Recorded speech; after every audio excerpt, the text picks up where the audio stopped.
Hello guys, good evening. Our video for today ay gagawa tayo ng chicken shawarma. So ito, luto na yung ating manok. Gagayatin na lang natin siya ng maliliit. Ayan o. Namarinate ko na itong manok kagabi guys. So nilabas ko na lang kanina sa ref. Mga 1 hour bago ko siya lutuin. Then iprito ko lang siya sa maliit na mantika. Sa kunting mantika guys. So ngayon, hihiwain na natin. Kasi magbabalot na tayo ng ating shawarma. Ayan. Maaga tayo magpakain ng dinner guys. Kasi bukas mayroon na silang pasok. So maaga sila matulog. Maaga din sila gigising.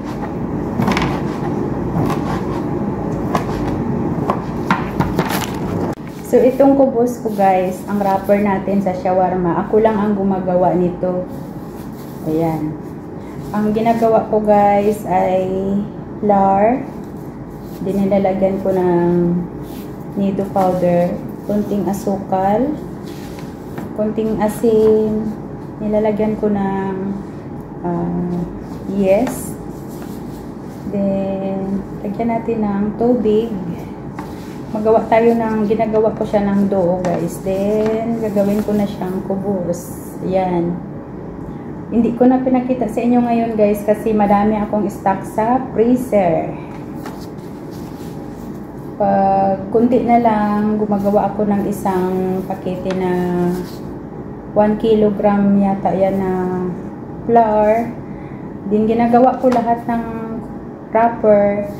Then, i-file ko siya at ilagay ko siya sa freezer. Pag gusto ng mga alaga ko guys, pag gusto nila ng shawarma, 1 hour bago ako magpakain sa kanila, nilalabas ko na siya sa freezer. So, para mabilis. Kunti na lang yung ketchup ko guys kasi sayang naman ito itapon. Magbubukas ako ng panibago, so kailangan kunin ko muna itong tira. Mayroon pang natira, hindi pa naubos kasi dalawa lang yun gusto sa ketchup.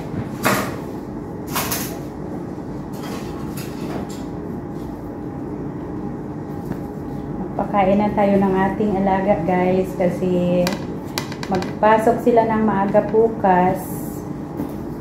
Kailangan natin sila pakainin ng maaga. Yan yung ating gagamitin na sangkap sa ating shawarma. Patatas na pinirito. Meron tayong chicken. Meron tayong ketchup. Kunti lang yan kasi magbubukas na ako ng panibago. Then meron tayong mozzarella. Hindi pala. Mazzola. Ketchup mayo naman yun siya. Nakabaliktad kasi ayan o. Mayonnaise na mazzola. Tapos, mayo chop. Ayan. Si Bunso, gusto niya ng ketchup. Si Mabait, gusto niya ng mayo chop. So, ayan na yung ating wrapper. Ayan.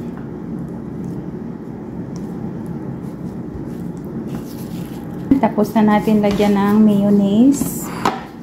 Lagay na natin yung chicken. Kamayin na natin guys kasi naka-gloves naman ako. Ayan, para mabilis.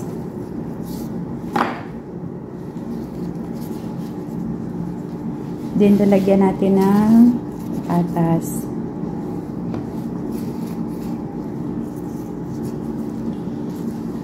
Ayaw kasi ng mga alaga ko yung mga ibang sangkap guys tulad ng cucumber, tomato, ayaw nila nun.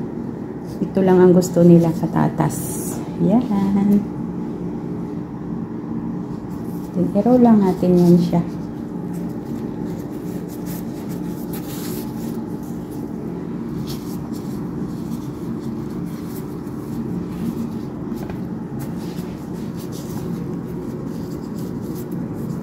Yan. Tapos na guys. Isa na lang. So, ayan yung ating mayo chop na shawarma. Chicken shawarma. Itong dalawa ay ketchup yung nilagay natin. So, babalutin pa natin siya guys sa wrapper ng shawarma. So, ito yung pagbabalutan natin ng shawarma guys. Ayan. Para hindi siya manigas. Babalutin natin siya ng ayan. Sarado lang natin yung magkabilang. Ayan, ang shawarma natin. Ang bilis nakagawa ng shawarma. Ayan.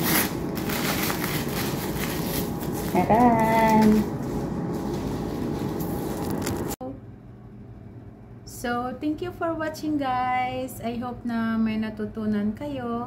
Don't forget to subscribe my channel, Twin MJ. Like, share, and subscribe. Bye-bye!